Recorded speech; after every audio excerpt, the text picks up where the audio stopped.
No, I would have a very hard time personally standing there saying this food is really delicious when I know it's crap. Anthony Bourdain was one of the most famous celebrity chefs in the game. On his show, Parts Unknown, he traveled the world to taste the best food that this planet has to offer. He would focus on the lesser-known restaurants or joints, and that's what made his show, and really him as a person, so special. The bones are still there. I mean, the things that you probably loved about the place are still there. So let's take a look at the top 10 episodes of Parts Unknown, according to the man himself. How you found it? Spicy delicious. Parts Unknown, Season 1, Myanmar. It's human power. You have to see it to believe it. Parts Unknown kicked off as a series with a splash, wherein Bourdain visited Myanmar, a country that was previously known as Burma. Because of the overthrow of the government of Burma, Myanmar was closed to outsiders. Access to books? No book, no writing thing, no paper. No, nothing at all. Because of that, Bourdain had to receive approval from the government of Myanmar. They slightly relaxed their policies to allow Bourdain to visit and taste the best that Myanmar had to offer. Like with all episodes, Bourdain kept notes about his visit, and from those notes, it's obvious as to why he selected the Myanmar episode as one of his favorite episodes. The notes start out with him saying, "Holy shit, almost no one else has seen this." And thanks to Bourdain, that was no longer true, because millions of people were actually able to see Myanmar for the first time in decades. The rest of his notes delve into his thoughts on the trip and the food, as well as some more personal musings. We're showing you what we see. Oh man, are you kidding me? Those notes highlight how deep and reflective he was, and why his shows were so special. Liking this video so far? Show us some love and click that subscribe button and hit that notification bell. Season 1, Libya. Places like this have been popping up. Uncle Kentucky, awesome. Bourdain listed Libya as one of his favorite locations to visit. After the fall of their dictator, Muammar Gaddafi, Libya plunged into a depression and civil war. While Bourdain did visit after the fall of Gaddafi, a lot of the negative aspects that we know of as today's Libya had yet to really sink in. But the uncertainty of what was to come was still palpable upon his visit in May of 2013. That uncertainty frames the episode as Bourdain travels around the country to sample the food and culture, bringing him to listen to Libyan hip-hop, dining in Italian restaurants, which are pretty good and also make a lot of sense considering Libya's proximity to Italy, as well as the friendship between Gaddafi and former Prime Minister of Italy, Sergio Berlusconi, who famously attended some of Gaddafi's bunga bunga parties, and more. Bourdain also took time to learn about tribal allegiances, something that a lot of Westerners should have done when redrawing maps of the region after World War I and II, and he learned the history of the country through personal stories and food in a way that only he could. Maybe I should go down there and introduce myself. That humanity will break your heart knowing what is going on in Libya today, and also knowing that with Bourdain gone, I promise to be trustworthy, loyal, helpful, friendly, courteous, kind, obedient, cheerful, thrifty, brave, clean, and reverent. There's not a lot of people on television that can genuinely bridge the gap between cultures and food across the planet. Parts Unknown, Season 1, Congo. Stanleyville, known in Heart of Darkness as the Inner Station. In the final episode of his first season, Bourdain traveled to the location of his favorite book, In the Heart of Darkness. I've had something of a multi-decade obsession with the Congo. In that book, the narrator discusses a trip up the Congo River and the impact of imperialism and racism on the people there, and at the end of the day, how similar people are, regardless of whether or not they live in London or in the uncivilized, quote-unquote, Congo. Finding food along the way, it's anticipated, will be a challenge. This episode shows that food binds us all, and that Bourdain was the best at what he did, bridging that gap all over the world in places that otherwise would remain as foreign concepts to the Western world, as opposed to real places filled with real people. Okay. Well, I'm psyched. My dream has finally come true. Parts Unknown, Season 2, Jerusalem. Like something out of a science fiction film.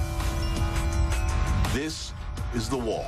Bourdain's visit to Jerusalem was also a visit to the Gaza Strip and the West Bank, which is a highly contested area of land that those in Palestine assert Israel stole from them. As he did so masterfully, Bourdain attempted to make peace the one way he knew worked for sure, and that was in sharing food with one another. He delved into classic dishes and their rich history, as well as the culture of the Jews and the Muslims he visited. He also spoke with local chefs and with a group he liked to spend time with on his show, home cooks, something a lot of other travel cooking or travel cooking shows never really had done. It's safe to say that if Bourdain couldn't bring the two sides together with his amazing personality and food, They're saying if you eat this, you shouldn't have another meal for 3 days. then perhaps no one ever will. Season 2, Copenhagen. And so, the question, how does this nice, down-to-earth guy rise to the top of the food world? Copenhagen, Denmark is one of the most beautiful capitals in the world, or really just one of the most beautiful places in the world, period. Because of that, Bourdain did a lot of exploring this episode and not a ton of eating, even if Copenhagen is the cultural center of Denmark as well. And culture means food. Beyond exploring the natural beauty of Copenhagen and Denmark, Bourdain focused on chef René Redzepi, who has a 2 Michelin star restaurant named Noma. I'm interested in investigating it. Noma was named the best restaurant in the world in 2010, 2011, and 2012 by Restaurant Magazine, which is amazing, as it's rare that a restaurant would stay on top year to year. It was named the world's best restaurant by a jury of chefs and food writers who presumably know such things. The menu is pure Denmark, as it has offerings on it like smoked eel, cured shrimp, pickled herring, reindeer moss, quail egg, and much more. While a lot of that sounds outright disgusting, clearly it's something that tastes delicious and is presented well, as Restaurant Magazine doesn't screw around. Either that or the person who decided the best restaurant in the world back during those years was a gigantic sadist. Wow, that's like the greatest thing ever. It's a perfect dish. Perfect dish. It's a toss-up, and we'll never really know. Parts Unknown, Season 2, Tokyo. It was just like taking acid for the first time. Tokyo is the busiest place on the planet in terms of people per square mile, and it's also home to some of the most eclectic people on the planet. Despite its reputation as a society of conformity, Tokyo, and Japan in general, has a lot of unique subcultures and television shows. Bourdain had been to Japan a few times on his show, and this time he wanted to delve into some of those subcultures, or the seedy underbelly of Tokyo itself. Something that CNN explained as Bourdain attempted to visit the dark, extreme, and bizarrely fetishistic underside of Tokyo. A window opens up into a whole new thing. It appears that he got his wish, as he was able to meet with a whole group of strange Tokyoites and taste their food. Considering that Bourdain was also a nonconformist and was dating one, Asia Argento, it's not hard to see why this episode made it so high on his list of favorites. What do I do now? I see the whole world in a different way. Season 3, Punjab. You've had a big impact on me, I will say. Well, I've done some good in the world. Punjab is a northern state in India that forms the larger Punjab region and is bordered by Kashmir, as well as the Pakistani province of Punjab, because that's not confusing. Before you enter the gateway to the Himalayas, you better self-medicate. A relatively small area compared to the rest of India, Punjab only covers 1.53% of India's total geographical area. Farmers have to cross the border to farm their own fields in parts of Punjab along the Pakistani border. The region has amazing food, which is why Bourdain opened Season 3 there, from the city of Amritsar to the Gurpurab Festival. Because the state of Punjab is always changing thanks to the on-again, off-again hostilities in the region, the version of Punjab that Bourdain visited may not be the same Punjab that exists as of this video. The Gurpurab Festival is celebrated by the Sikh, who are an ethnic and religious minority there. That has historically led to some issues, and if there's one constant with oppressed groups around the world, it's that they maintain an amazing culture that survives regardless of what happens to the people themselves. Food is a large aspect of one's religious and ethnic culture, and so it's pretty neat to see Bourdain learn more about the culture and food of the Sikhs. He also visited the Chapsley Estate, which is a free community vegetarian restaurant, something that is extremely normal in India, as they don't typically eat beef. Delicious. Parts Unknown, Season 3, Lyon. If I was a chicken, that's the way I would like to end up. Even if I weren't a chicken, I'd want to go like this. While Bourdain is known as a chef, obviously, his show wasn't completely about food. While episodes always contained some sort of food and/or eating, there was always some history or exploring involved in each episode as well. The Lyon episode was different in that it was mainly about food, perhaps the greatest food in the world. Delicious. Yeah, this is good. I tell you, I don't think my chef in New York will do better. Depending on who you ask, as Bourdain met up with world-famous restaurant entrepreneur Daniel Boulud and traveled to the Mecca of food in Lyon, France. That's actually the hometown of Chef Boulud, and they traveled there to meet with another famous chef, Paul Bocuse, who is known as a nouvelle innovator. Nouvelle cuisine is a style of cooking that is relatively modern and that avoids rich, heavy food, and instead emphasizes the freshness of ingredients and the presentation of dishes. You could tell how happy these meals made Bourdain. How is it, Tony?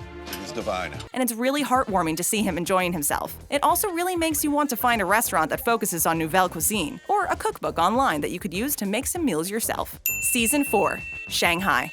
Every time I go to China, it changed from before.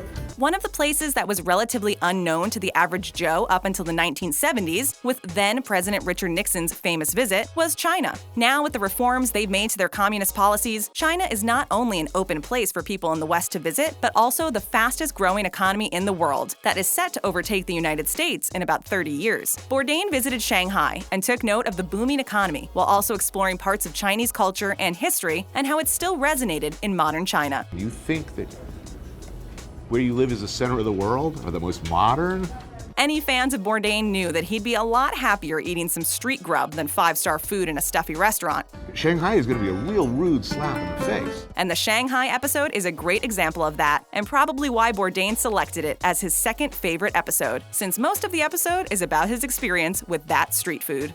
We take the seawater out, replace with champagne. Parts Unknown, Season 4, Iran. So far, Iran does not look, does not feel the way I'd expected.